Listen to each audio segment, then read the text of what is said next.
बच्चों, प्यारे बच्चों, आज का टॉपिक है टाइप्स ऑफ केमिकल रिएक्शन। ठीक है, लास्ट टॉपिक में बैलेंसिंग सीख लिया था और इंट्रोडक्शन बहुत कुछ पढ़ा है चैप्टर के बारे में। इस बार ये है केमिकल रिएक्शंस को डिस्कस करने की। बेसिकली हमारी बुक में हमको 5 टाइप के क्लासिफिकेशंस दिए हैं कि हम 5 तरह के केमिकल रिएक्शंस पढ़ेंगे और वो 5 केमिकल रिएक्शंस यहाँ पर मैंने लिस्ट आउट करके रखे हैं। First one is combination reaction, second है डिकम्पोजिशन, थर्ड है डिस्प्लेसमेंट रिएक्शन, फोर्थ है डबल डिस्प्लेसमेंट और फिफ्थ है ऑक्सीडेशन रिडक्शन, जिसे हम रेडॉक्स रिएक्शन भी कहते हैं। कॉम्बिनेशन रिएक्शन का एक और नाम है सिंथेसिस रिएक्शन। सिंथेसिस रिएक्शन क्यों? क्योंकि इसमें क्या होता है कि नॉर्मली दो सब्सटेंसेस कंबाइन होकर एक नया प्रोडक्ट देते हैं। ठीक है, तो कुछ सिंथेसाइज होता है कुछ, ठीक है, इसमें नया बनता है कुछ, इसलिए इसका नाम है कॉम्बिनेशन रिएक्शन। डिकम्पोजिशन रिएक्शन है डिकम्पोज करना, मतलब चीज़ों को तोड़ना। ठीक है, तो वो हम फर्दर डिटेल में पढ़ेंगे जब इसकी बारी आएगी। फिर ऐसे डिस्प्लेसमेंट और डबल डिस्प्लेसमेंट रिएक्शन है, वो एक दूसरे को मतलब एक सब्सटेंस दूसरे एलिमेंट को रिप्लेस कर देता है। इसको रिप्लेसमेंट और इसको डबल रिप्लेसमेंट रिएक्शन भी कहा जाता है। उसके बारे में ज़्यादा डिटेल में पढ़ेंगे जब इनकी बारी आएगी। और ये है ऑक्सीडेशन रिडक्शन रिएक्शन। अच्छा, अब इसमें कई बार ऐसा भी होता है कि आपको क्वेश्चंस दिए जाते हैं और कहा जाता है कि आइडेंटिफाई करो कि ये किस तरह का रिएक्शन है। तो ऐसा पॉसिबल है कि एक रिएक्शन कॉम्बिनेशन है तो वो रिएक्शन ऑक्सीडेशन रिडक्शन यानी कि रेडॉक्स रिएक्शन भी हो सकता है। इस तरह के रिएक्शन को हम ये भी बोल सकते हैं। तो आप इन दोनों में से कुछ भी लिख सकते हो। वैसे इनके केसेस में भी ये पॉसिबिलिटीज़ हैं। ठीक है, डिकम्पोजिशन वाले के लिए नहीं होगा, बट इन दोनों के लिए भी ये पॉसिबिलिटी है और इसके लिए भी ये पॉसिबिलिटी है। तो आप ये भी नाम लिख सकते हो। पर्टिकुलर रिएक्शन दिया हुआ है, बोला है कि वो किस तरह का रिएक्शन है। अगर ऑप्शन नहीं दिया है कुछ तो आप तो ये लिख सकते हो या फिर ये लिख सकते हो, और अगर ऑप्शन दिया है तो दोनों में से जो ऑप्शन दिया है वो लिख सकते हो। ठीक है, अच्छा, तो फर्दर पढ़ते हैं। ये मतलब 5 टाइप के रिएक्शन हमको डिस्कस करने हैं।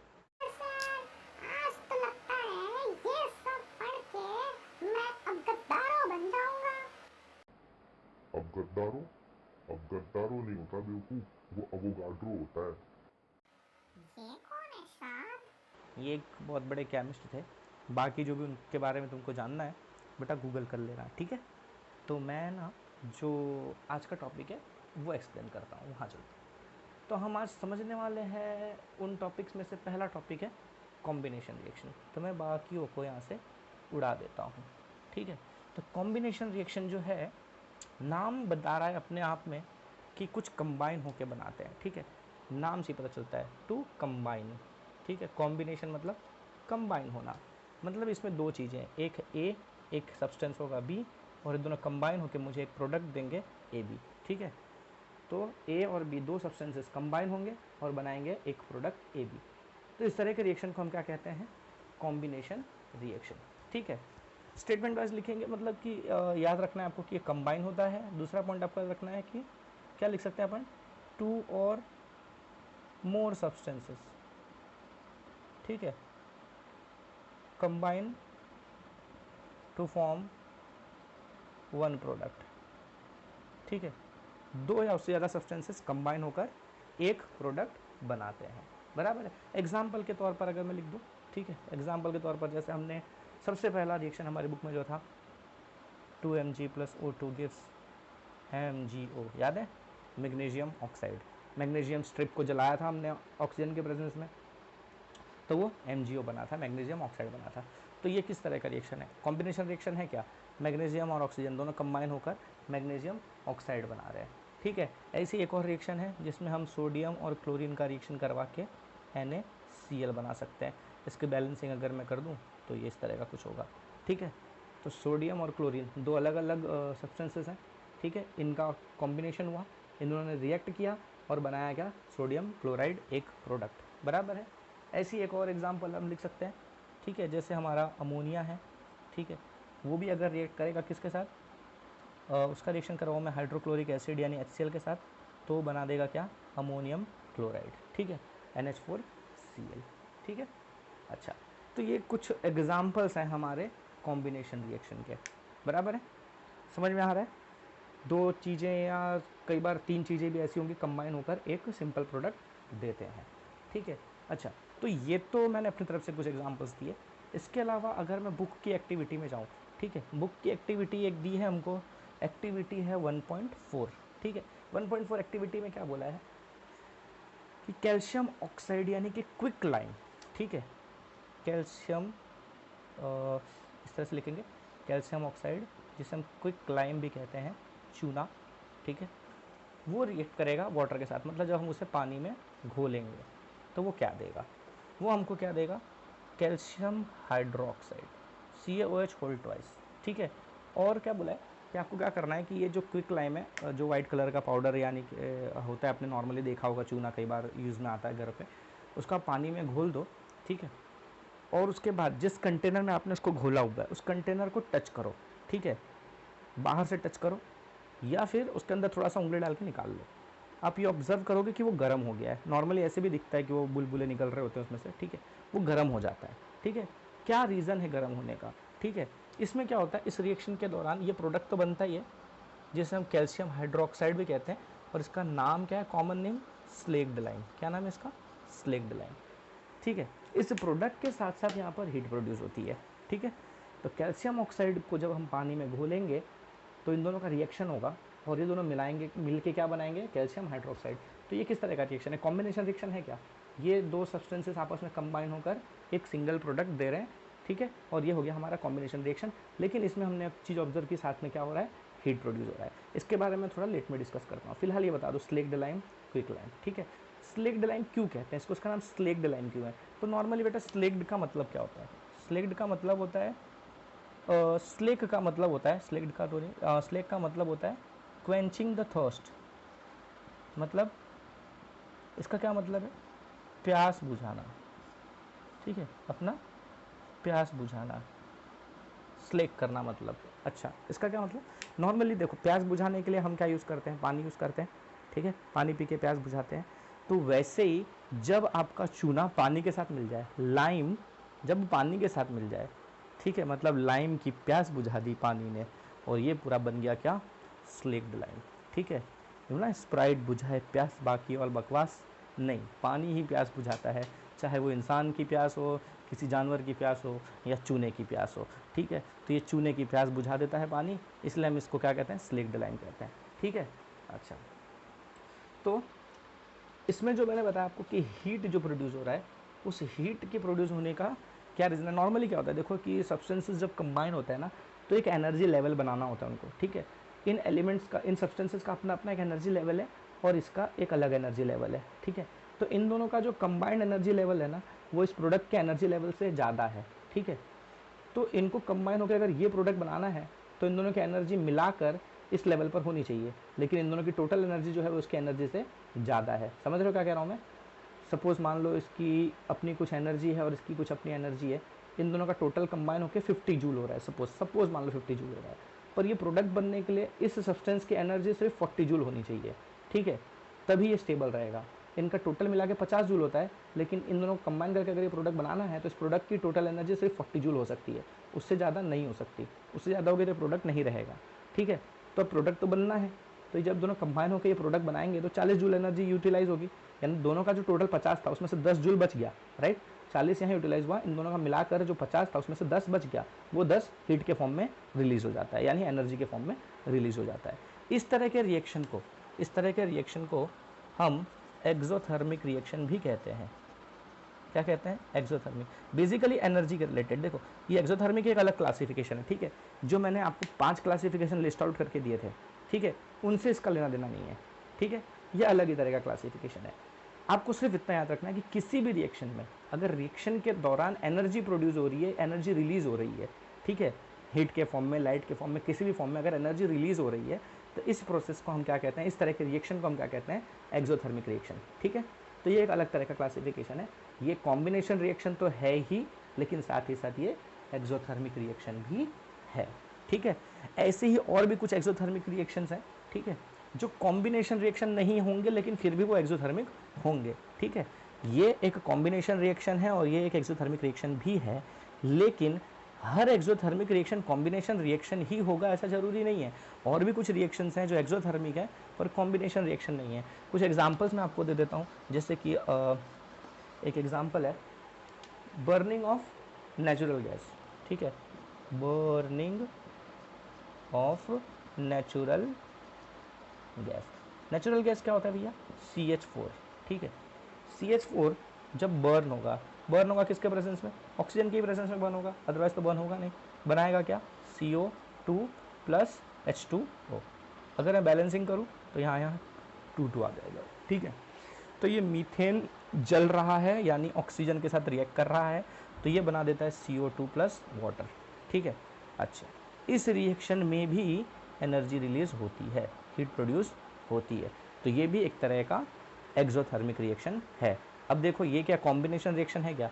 ठीक है, कॉम्बिनेशन रिएक्शन में तो एक ही प्रोडक्ट मिलता है ना, यहाँ 2 प्रोडक्ट मिल रहे हैं, ठीक है। तो इसको सिंपली कॉम्बिनेशन रिएक्शन बोलना सही नहीं होगा, ठीक है। ये बेसिकली क्या है? एक्सोथर्मिक है, ठीक है। अच्छा, इसके अलावा भी एक रिएक्शन है हमारा, जो रिएक्शन बहुत ही इंपॉर्टेंट है, रेस्पिरेशन, ठीक है। रेस्पिरेशन रिएक्शन में क्या होता है? ग्लूकोज C6H12O6, ठीक है, जब ये ऑक्सीजन के साथ रिएक्ट करता है तो ये देता है हमको CO2 प्लस वाटर। बैलेंसिंग किया जाए तो ये इस तरह का होगा, ठीक है। अच्छा, अब ये रेस्पिरेशन क्या है? हम जब फूड का इंटेक करते हैं, नॉर्मली जो सब्सटेंस जैसे कि पोटैटो हो गया, राइस हो गया, या फिर जो हमारे ब्रेड वगैरह भी हो गया, रोटी वगैरह हो गई, इनमें कार्बोहाइड्रेट का प्रेजेंस होता है। जब हम इसको खाते हैं तो हमारे बॉडी में कार्बोहाइड्रेट एंटर होता है। वो कार्बोहाइड्रेट जो है ना, बॉडी के अंदर जाकर बॉडी के प्रोसेसेस में वो और सिंपलर फॉर्म में ब्रेकआउट हो जाता है। फिर जब वो ब्रेक हो जाता है तो उसमें से बनता है क्या? ग्लूकोज, यानी कि ये, ठीक है, C6H12O6, ये ग्लूकोज, ठीक है। ये ग्लूकोज नॉर्मली एक एनर्जी का फॉर्म है, ठीक है। ये एनर्जी को रिलीज़ करने के लिए हम जब सांस लेते हैं, ब्रीदिंग करते हैं, ठीक है, हम जब इनहेलेशन और एक्सहेलेशन करते हैं, सांस लेना और छोड़ना, वो क्या कहलाता है? वो रेस्पिरेशन नहीं कहलाता, वो ब्रीदिंग कहलाता है। That is breathing process, right. वो ब्रीदिंग के दौरान हम ऑक्सीजन का इंटेक करते हैं। ऑक्सीजन हमारी बॉडी में एब्जॉर्ब होकर ब्लड के थ्रू पहुंचता है कहाँ? जहाँ साइड्स पर ग्लूकोज प्रेजेंट है। वो ऑक्सीजन उन ग्लूकोज के साथ रिएक्ट करता है। इस रिएक्शन को हम रेस्पिरेशन कहते हैं, ठीक है। रेस्पिरेशन एक्चुअली में क्या है? एक केमिकल रिएक्शन है, बराबर है। और जो सांस लेना छोड़ना होता है वो ब्रीदिंग होता है। तो बात वापस आते हैं इस पर। तो ये ऑक्सीजन जब रिएक्ट करेगा ग्लूकोज के साथ तो ये बनाएगा क्या? कार्बन डाइऑक्साइड और वाटर, और उसके साथ साथ प्रोड्यूस होगी क्या? एनर्जी, ठीक है। तो ये भी एक तरह का एक्सोथर्मिक रिएक्शन है। तो हम क्या पढ़ रहे थे? कॉम्बिनेशन रिएक्शन पढ़ रहे थे, साथ साथ हमने एक्सोथर्मिक रिएक्शन भी देख लिया, एक अलग से टॉपिक है, ठीक है। इससे रिलेटेड है बट कंप्लीटली यही नहीं है, क्लियर है? मिक्सअप नहीं करना है, ठीक है। कॉम्बिनेशन रिएक्शन क्या है? सिंपली 2 या उससे ज़्यादा चीज़ें कंबाइन होकर एक प्रोडक्ट देंगी, ठीक है। और कुछ कॉम्बिनेशन रिएक्शंस ऐसे होते हैं जो एक्सोथर्मिक भी होते हैं। और सिंपली अगर एक्सोथर्मिक रिएक्शन आपको डिफाइन करना है तो एक्सोथर्मिक रिएक्शन वो रिएक्शन होता है जिस रिएक्शन के दौरान कुछ एनर्जी रिलीज होती है, क्लियर है क्या? अच्छा, अब इसके बाद आते हैं कहाँ?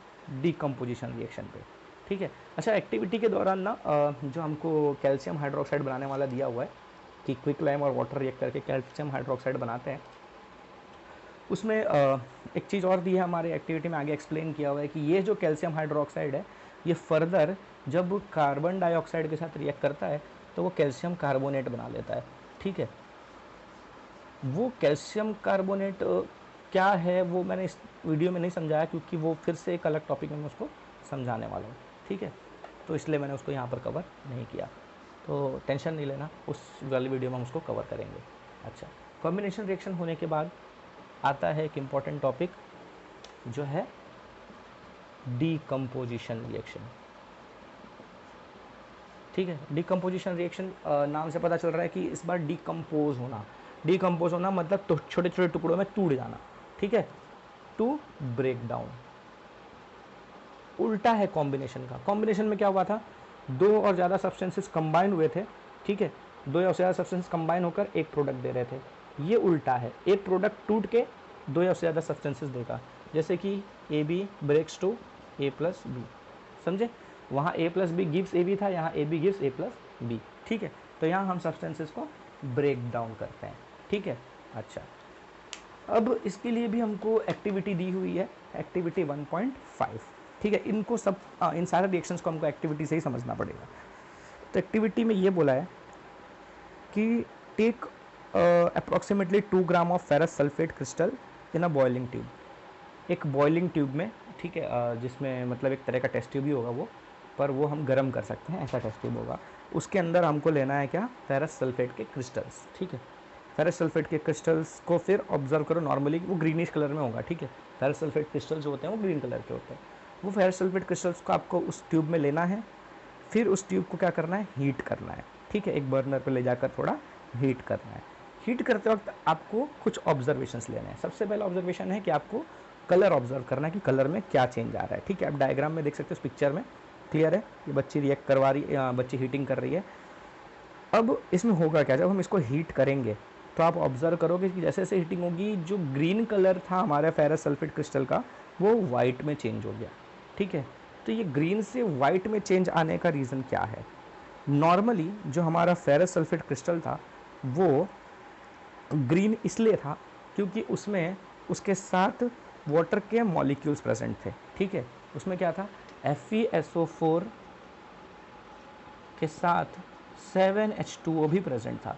इसे हम कहते हैं क्या, वाटर ऑफ क्रिस्टलाइजेशन। क्या कहते हैं हम इसे, वाटर ऑफ क्रिस्टलाइजेशन, ठीक है। मतलब फेरस सल्फेट अगर खाली मैं FeSO4 लिखूँ और ये 7H2O ना हो, ठीक है, तो इसे हम कहते हैं एनहाइड्रस फेरस सल्फेट। लेकिन उसके साथ 7H2O प्रेजेंट है तो ये फेरस सल्फेट का क्रिस्टल है, ठीक है। तो इसमें वाटर भी प्रेजेंट है, वाटर के 7 मॉलिक्यूल्स, एक मॉलिक्यूल FeSO4 के साथ 7 मॉलिक्यूल वाटर के प्रेजेंट हैं। तो ये कहलाता है फेरस सल्फेट, ठीक है, क्रिस्टलाइज्ड फेरस सल्फेट, ठीक है। अगर खाली FeSO4 हो तो वो कहलाता है एनहाइड्रस फेरस सल्फेट। एनहाइड्रस मतलब उसमें पानी नहीं है, उसका पानी हमने निकाल दिया, यानी क्रिस्टलाइजेशन का जो वाटर था वो निकालने के बाद जो बचता है that is anhydrous ferrous sulphate, ठीक है। अच्छा, दोनों में क्या फ़र्क है, ये ग्रीनिश कलर का दिखेगा और ये वाइट कलर का दिखेगा, ठीक है। इसके पास जो ग्रीन कलर था वो सिर्फ इस वाटर के प्रेजेंस की वजह से था। जैसे ये वाटर चला गया है वाइटिश कलर का हो गया। यानी कि जब हम हीट करते हैं इस क्रिस्टलाइज्ड फेरस सल्फेट को, जब हम हीट कर रहे थे तो उसमें जो 7 वाटर के मॉलिक्यूल्स थे वो हीट करने की वजह से इवापोरेट होकर निकल गए, जिसकी वजह से वो वाइट कलर में चेंज हो गया, ठीक है। इसके बाद फर्दर जब हम हीटिंग करेंगे, ठीक है, और फर्दर हम हीटिंग करेंगे तो क्या होगा कि ये जो फेरस सल्फेट है ये ब्रेक डाउन हो जाएगा। किस में ब्रेक डाउन हो जाएगा, Fe2O3 plus SO2 plus SO3, ठीक है। तो ये फेरस सल्फेट का अब क्या हुआ, तोड़ तोड़ के 3 पार्ट बन गया, ठीक है। तो वो FeSO4 अब कन्वर्ट हो गया है किसमें, ये रिएक्शन कुछ इस तरह का होगा, ठीक है। FeSO4 gives Fe2O3 plus SO2 plus SO3, ठीक है। Fe2O3 जो है आयरन ऑक्साइड या फेरिक ऑक्साइड भी कहते हैं इसे, ये थोड़ा सा रेडिश कलर का होगा। इसके अलावा आप ऑब्जर्व करोगे कि वहाँ पर कुछ गैसेस निकल रही हैं, ठीक है। वो गैसेस आपको इस तरह से शायद ना दिखें, ठीक है। उसके लिए आपको क्या करना है, बड़े ही केयरफुली, ठीक है, जैसा ये बच्ची को दिखाया हुआ है फोटो में, ये क्या कर रही है, देखो उस टेस्ट ट्यूब के ऊपर जो गैस निकल रही है उसको अपने हाथ से अपने नाक की तरफ खींच के स्मेल कर रही है, ठीक है। ऐसे हाथ से धक्का मार के अपने नाक की तरफ लाकर और उसको स्मेल कर रही है। आपको डायरेक्टली ट्यूब के सामने, टेस्ट ट्यूब के सामने डायरेक्टली अपना नाक नहीं ले जाना है या किसी और के सामने उसे नहीं करना है, ठीक है, क्योंकि यहाँ जो गैस निकल रही है SO2 जो गैस है वो टॉक्सिक गैस है, ठीक है। तो उससे थोड़ा सावधान रहना ज़रूरी है। तो हम हल्के से कम डोज में उसे स्मेल करने के लिए इस तरह से खींच के स्मेल करते हैं, ठीक है। अच्छा, वहाँ पर आपको एक स्मेल पता चलेगी, ठीक है। आप जब ये गैस को अपनी नाक की तरफ खींचोगे तो एक हल्की सी स्मेल आएगी। ये जो स्मेल है वो स्मेल किसकी है, वो स्मेल SO2 की है, सल्फर डाइऑक्साइड की है।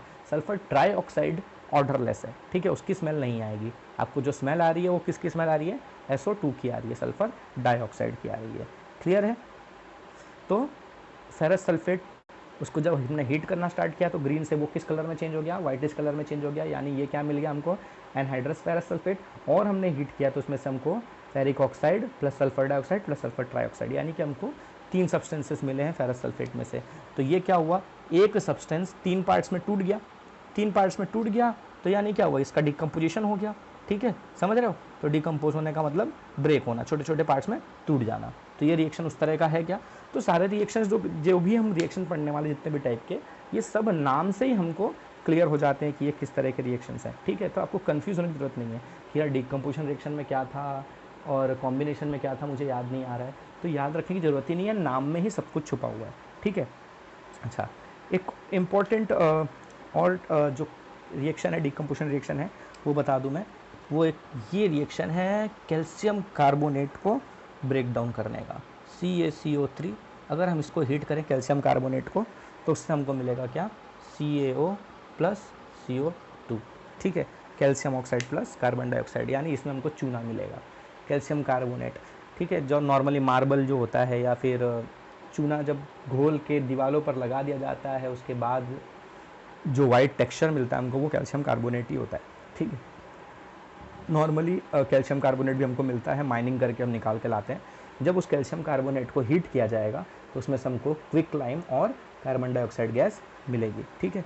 अच्छा, ये क्विक लाइम बहुत ही इंपॉर्टेंट सब्सटेंस है, बहुत जगहों पर यूज़ होता है। एक तो सिंपल है भाई चूना लगाने में, मतलब लोगों को नहीं, दीवारों पर, ठीक है, या और जगहों पर लगाने के लिए। इसके अलावा इसका इंपॉर्टेंट यूज़ क्या है कि ये बहुत सी इंडस्ट्रीज़ में यूज़ होता है, जैसे कि सबसे ज़्यादा यूज़ है इसका कहाँ पर, सीमेंट इंडस्ट्री में, ठीक है। इसकी यूजेस हैं, ठीक है, यूजेस कहाँ कहाँ हैं इसके यूजेस हैं सीमेंट इंडस्ट्री में, ठीक है, आयरन एंड स्टील इंडस्ट्री में, वहाँ भी इसका बहुत ज़्यादा यूज़ होता है, ब्लास्ट फर्नेस वगैरह में भी इसका यूज़ होता है, ठीक है। उसके अलावा पेपर एंड पल्प इंडस्ट्री में, ठीक है, इसका यूज़ है। तो ये काफ़ी इंपॉर्टेंट केमिकल है क्विक लाइम, ठीक है, और वो हम ऑब्टेन करते हैं कैसे, कैल्शियम कार्बोनेट के डिकम्पोजिशन से। मैं ये सारी चीज़ें क्यों बता रहा हूँ, खाली रिएक्शन समझाने के अलावा एक्स्ट्रा चीज़ें इसलिए बता रहा हूँ क्योंकि इसमें से क्वेश्चंस पूछे जाते हैं और ये सारी चीज़ें आपके टेक्स्ट बुक में दी हुई हैं, मैं कुछ एक्स्ट्रा नहीं बता रहा हूँ आपको, सब कुछ टेक्स्ट बुक का है। तो ये सारी चीज़ें, कलर, कौन से सब्सटेंस का क्या कलर रहता है, वो चेंज कैसे हो जाता है, ये सारी चीज़ें आपको याद रखनी है क्योंकि एक्टिविटी बेस्ड क्वेश्चन हमको पूछे जाते हैं पेपर में, ठीक है। तो सब कुछ क्लियर रखना है, ठीक है। अच्छा, इसके अलावा एक्टिविटी 1.6 है। एक्टिविटी 1.6 में क्या बोला हुआ है कि हमको सेम वैसे ही जैसे एक्टिविटी 1.5 की वैसे ही एक्टिविटी 1.6 करनी है। Almost 2 gram of PbNO3 whole twice यानी कि लेड नाइट्रेट लेना है हमको, ठीक है। लेड नाइट्रेट का कलर अगर आप ऑब्जर्व करोगे तो वो या तो आपको कलरलेस फॉर्म में मिलेगा, ठीक है, या तो हल्का वाइटिश कलर में आपको वो मिलेगा, ठीक है, लेड नाइट्रेट। इसे फिर से वही ट्यूब में लेना है, बॉइलिंग ट्यूब में ले लेना है, ट्यूब में डालो और उसको हीट करना स्टार्ट करो। जब आप उसको हीट करना स्टार्ट करोगे तो आपको कुछ ब्राउन फ्यूम्स दिखेंगे वहाँ से निकलते हुए, मतलब धुएं टाइप का, ब्राउन कलर का धुएं टाइप का कुछ निकलता हुआ दिखेगा आपको। ये ब्राउन फ्यूम्स क्या है, ये ब्राउन फ्यूम्स है NO2, नाइट्रोजन डाइऑक्साइड, ये एक गैस है, ठीक है। अच्छा, तो हो क्या रहा है वहाँ पर, ये नाइट्रोजन डाइऑक्साइड गैस कहाँ से आ रही है, जो लेड नाइट्रेट है इसको जब आप हीट कर रहे हो, रिएक्शन में देख सकते हो कि जब आप लेड नाइट्रेट को हीट करते हो तो उसमें ब्रेक हो जाने की वजह से, ठीक है, ये लेड नाइट्रेट ब्रेक हो जा रहा है, टूट रहा है, कितने पार्ट्स में, 3 पार्ट्स में। क्या क्या बन रहा है इसमें, लेड ऑक्साइड बन रहा है PbO, साथ साथ क्या बन रहा है, नाइट्रोजन डाइऑक्साइड NO2, और साथ में ऑक्सीजन गैस बन रही है, ठीक है। तो ये लेड नाइट्रेट 3 पार्ट्स में टूट गया, ठीक है। लेड ऑक्साइड जो है वो येलोइश कलर का होगा, ठीक है, येलोइश कलर का सॉलिड होगा, ठीक है, बाकी दोनों गैसेस हैं, ठीक है। क्लियर हो रहा है, समझ में आ रहा है रिएक्शन देख के, ओके। ओके, इसके अलावा है एक्टिविटी 1.7। एक्टिविटी 1.7 जो है वो आपको खुद नहीं करना है, बहुत ही मतलब रिस्की हो सकता है, तो ये आपके टीचर्स करवाएंगे। मैं भी यहाँ डिटेल में से नहीं समझा रहा हूँ, बस खाली आपको सिंपल से तौर पे बता देता हूँ। डायग्राम देख के ये पता चल रहा है कि देखो इसमें 2 टेस्ट ट्यूब्स लिए गए हैं, इन्वर्टेड फॉर्म में रखे गए हुए हैं, और 2 इलेक्ट्रोड्स हैं नीचे, ठीक है, और हमने इलेक्ट्रिसिटी पास की है। इलेक्ट्रिसिटी पास करने से क्या होगा, ये वाटर का डिकम्पोजिशन किया जा रहा है। वाटर H2O होता है, जब हम उसको इलेक्ट्रिसिटी की मदद से डिकम्पोज करते हैं तो हम उसे तोड़ रहे हैं 2 पार्ट्स में, राइट। डिकम्पोजिशन मतलब तोड़ना ही होता है। वाटर में होता है कि H2O होता है, तो H2O टूटेगा मतलब उसमें हाइड्रोजन और ऑक्सीजन है, टूट के अलग अलग हो जाएंगे, तो एक साइड हमको हाइड्रोजन गैस मिलेगी और एक इलेक्ट्रोड पर हमको ऑक्सीजन गैस मिलेगी। तो वही इस एक्टिविटी में समझाया हुआ है, यानी डिकम्पोजिशन ऑफ वाटर है। और यहाँ डिकम्पोजिशन करने के लिए हमने इलेक्ट्रिसिटी का यूज़ किया हुआ है। और इसके पहले जो 2 एक्टिविटीज़ देखी हमने, जिसमें हमने कैल्शियम कार्बोनेट को, फिर लेड नाइट्रेट को, और उसके अलावा फेरस सल्फेट को जब हमने डिकम्पोज किया था तो हमने सिंपल हीट का यूज़ किया था, हमने उसको हीट करके डिकम्पोज किया था, ठीक है। यहाँ पर इलेक्ट्रिसिटी का यूज़ किया हुआ है, ठीक है। अच्छा, अब आते हैं एक्टिविटी 1.8 पे। एक्टिविटी 1.8 में ये बोला है कि आपको वैसे ही 2 ग्राम लगभग सिल्वर क्लोराइड लेना है एक चाइना डिश में, ठीक है। चाइना डिश में उस सिल्वर क्लोराइड को लेके और उसे आपको बाहर रखना है धूप में। पहले तो आपको सिल्वर क्लोराइड को ऑब्जर्व करना है कि उसका कलर क्या है। आप सिल्वर क्लोराइड को ऑब्जर्व करोगे तो उसका कलर वाइट कलर दिखेगा आपको, ठीक है। जब ये पूरा एपरेटस डिस्क के साथ आप सिल्वर क्लोराइड को बाहर रख दोगे सनलाइट में थोड़े टाइम के लिए, तो आप ऑब्जर्व करोगे थोड़ी देर बाद क्या होगा कि ये जो वाइट कलर था सिल्वर क्लोराइड का, ये वाइट कलर से ग्रे कलर में चेंज हो गया। क्यों ग्रे कलर में चेंज हो गया? क्योंकि अब वो सिल्वर क्लोराइड रहा ही नहीं है, ठीक है। अब वो क्या हो गया, ब्रेक डाउन हो गया, उसका डिकम्पोजिशन हो गया। सिल्वर क्लोराइड जो है वो डिकम्पोज होके दो अलग अलग सब्सटेंसेस बना दे रहा है, सिल्वर और क्लोरीन, ठीक है। सिल्वर मिलेगा आपको वहाँ पर, जो ग्रे कलर में आपको सब्सटेंस मिल रहा है दैट इज़ सिल्वर, और साथ साथ क्लोरीन गैस लिबरेट हो जाएगी, ठीक है। तो यहाँ पर सिल्वर क्लोराइड का डिकम्पोजिशन हो गया, तो वो वाइट कलर से ग्रे कलर में कन्वर्ट हो गया। कलर याद रखना है, बहुत ज़रूरी है, मैंने पहले ही बता दिया है, ठीक है। क्योंकि कई बार तो डायरेक्टली ना कलर दिया जाता है, बोलते हैं कि ये ग्रे कलर का सब्सटेंस मिल रहा है, बताओ ये क्या है, तो आपको सब याद रहेगा तो बताओगे ना कि भाई सिल्वर है कि सोना है, क्या है, जो भी है, ठीक है। अच्छा, ऐसे ही एक और एग्जांपल है, इसमें हमको सिल्वर क्लोराइड की जगह पर सिल्वर ब्रोमाइड लेना है। सिल्वर क्लोराइड जो था वो वाइटिश कलर में था, सिल्वर ब्रोमाइड जो है वो पेल येलो कलर का होगा, ठीक है, थोड़ा येलोइश कलर का होगा। सेम चीज़ यही भी यहाँ भी वही होगा, जब आप इसको बाहर सनलाइट में रख दोगे तो वो जो सिल्वर क्लोराइड ग्रे कलर का हो गया था, तो सिल्वर ब्रोमाइड भी ग्रे कलर का ही हो जाएगा। वो सिल्वर क्लोराइड जो है वो वाइट से ग्रे हुआ था, सिल्वर ब्रोमाइड जो है वो येलो से ग्रे हो जाएगा, यानी फिर से आपको सिल्वर मिल रहा है, सिल्वर अलग हो गया। तो सिल्वर क्लोराइड में सिल्वर और क्लोरीन मिला था, सिल्वर ब्रोमाइड में सिल्वर और ब्रोमीन मिलेगा। क्लियर है? तो ये दो सब्सटेंसेस में टूट गया फिर से सिल्वर ब्रोमाइड। तो ये जितने भी रिएक्शंस हमने इन एक्टिविटीज़ में देखे, ठीक है, एक्टिविटी हमारा जो 1.5 से स्टार्ट हुई है, ठीक है, फिर 1.5 1.6 दोनों एक्टिविटीज़ और कैल्शियम कार्बोनेट, इन तीनों के डिकम्पोजिशन में हमने क्या यूज़ किया था, हीट यूज़ किया हुआ था, ठीक है। एक्टिविटी 1.7 में किसका यूज़ हुआ था, इलेक्ट्रिसिटी का यूज़ हुआ था, ठीक है। और एक्टिविटी 1.8 में फिर से हमने डिकम्पोजिशन किया है सिल्वर क्लोराइड और सिल्वर ब्रोमाइड का, इनके डिकम्पोजिशन में हमने किसका यूज़ किया है, सनलाइट का यूज़ किया हुआ है। यानी इन तीनों, ठीक है, तीन तरह का डिकम्पोजिशन करवाया हमने, हीट की मदद से, इलेक्ट्रिसिटी की मदद से और साथ साथ सनलाइट की मदद से, ठीक है। और ये तीनों जो चीज़ें हैं, ये तीनों चीज़ें क्या हैं, एक फॉर्म ऑफ एनर्जी है, ठीक है। लाइट, इलेक्ट्रिसिटी, हीट, ये तीनों क्या हैं, एक तरह की एनर्जी हैं। इन केसेस में हमने क्या किया है, इन सारे एक्टिविटीज़ में हमने एनर्जी दी है, बराबर है। कैल्शियम मतलब कैल्शियम कार्बोनेट को तोड़ने के लिए आपने हीट दिया था, हीट देना पड़ा था तो टूटा था, राइट।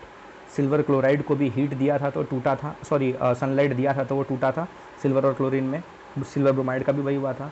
वाटर के लिए भी H2O को हमने तोड़ा था, कैसे, इलेक्ट्रिसिटी देके H और O में तोड़ा था, ठीक है।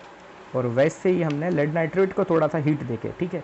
तो इन सब को तोड़ने के लिए आपने किसी ना किसी फॉर्म में, चाहे लाइट के फॉर्म में, चाहे इलेक्ट्रिसिटी के फॉर्म में या हीट के फॉर्म में, आपने एनर्जी बाहर से दी है। तो जब हम एनर्जी बाहर से देते हैं तो इस तरह के रिएक्शन को हम कहते हैं एंडोथर्मिक रिएक्शन। क्या कहते हैं, एंडोथर्मिक, एक्सोथर्मिक के उल्टा। एक्सोथर्मिक में क्या होता है, एनर्जी निकलती है, ठीक है, और एंडोथर्मिक में क्या होता है, एनर्जी देना पड़ता है, ठीक है। यहाँ रिएक्शन अपने आप नहीं होते, रिएक्शन को तोड़कर सब्सटेंस बनाने, सॉरी एक सब्सटेंस को तोड़कर अलग अलग सब्सटेंसेस बनाने के लिए हमको बाहर से एनर्जी देनी पड़ती है, और इसी तरह के रिएक्शन को हम कहते हैं एंडोथर्मिक रिएक्शन। तो उम्मीद करता हूँ कि आज कॉम्बिनेशन रिएक्शन और डिकम्पोजिशन रिएक्शन क्लियर हो गया होगा, एक्टिविटीज़ क्लियर हो गई होंगी। इसके अलावा एक्सोथर्मिक और एंडोथर्मिक क्या है वो भी क्लियर हो गया होगा, साइड बाय साइड हमने इनको साथ में समझाया है, ठीक है। तो फ़िलहाल के लिए इतना ही, आगे टॉपिक्स के लिए वेट करना पड़ेगा, बहुत जल्द वीडियो आएगी, टेंशन नहीं लेना, पढ़ाई करना। तो तब तक के लिए गुड बाय।